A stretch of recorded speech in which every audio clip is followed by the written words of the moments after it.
UP के अलीगढ़ में सास दामाद संग फरार होने की घटना अभी पुरानी भी नहीं हुई कि अब बदायूं जिले के दातागंज से एक चौंकाने वाला मामला सामने आया है। यहाँ 4 बच्चों की मां अपने समधी संग फरार हो गई है। यहाँ पर प्यार को पाने के लिए एक बार फिर रिश्तों की मर्यादा को तोड़ दिया गया है। यहाँ एक महिला को अपनी बेटी के ससुर से प्यार हो गया।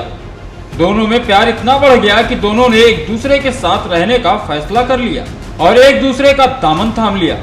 उनके प्यार में परिवार वाले बाधा न बने, इसलिए समधी और समधन दोनों घर से फरार हो गए। यूपी के बदायूं में अलीगढ़ जैसा मामला सामने आया है। फर्क सिर्फ इतना है कि अलीगढ़ में सास दामाद के साथ फरार हो गई थी और बदायूं में समधन अपने समधी के साथ बेटी की शादी के महज 3 साल बाद एक महिला अपने बेटी के ससुर के साथ फरार हो गई और साथ रहने का फैसला कर लिया।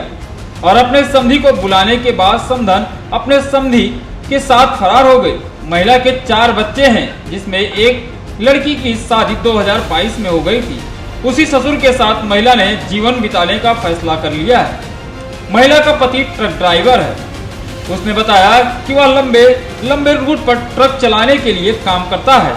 उसका कहना है कि मेरी पत्नी को मैं समय पर पैसे भी भेजता रहता था। मेरी पीठ पीछे मेरी पत्नी मेरी बेटी के ससुर मेरे समधी को बुलाती थी और रंगरलिया मनाती थी। अभी उसने अपने समधी को बुलाया और उसके साथ फरार हो गई। वह घर में रखा सारा माल, जेवर और रुपए लेकर फरार हो गई है। दिल्ली टू काठमांडू गाड़ी चलाता हूँ। मुझे हो गए 2 साल चलाते हुए। मुझे पता नहीं मेरे घर में क्या होता है क्या नहीं होता है।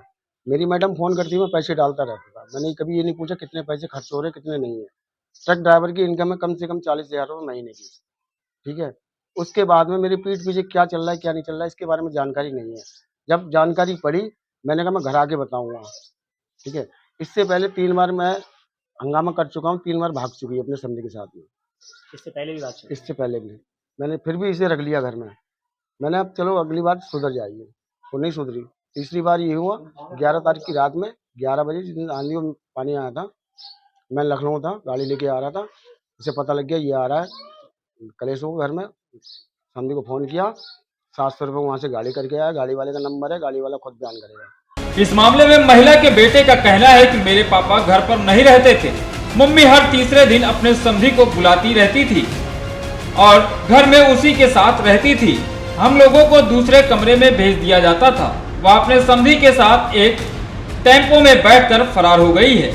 इस मामले में पीड़ित पति के पड़ोसियों का कहना है कि जो महिला का पति वह ट्रक चलाने का काम करता है। महीने में वह 2 से 3 बार ही घर आता था।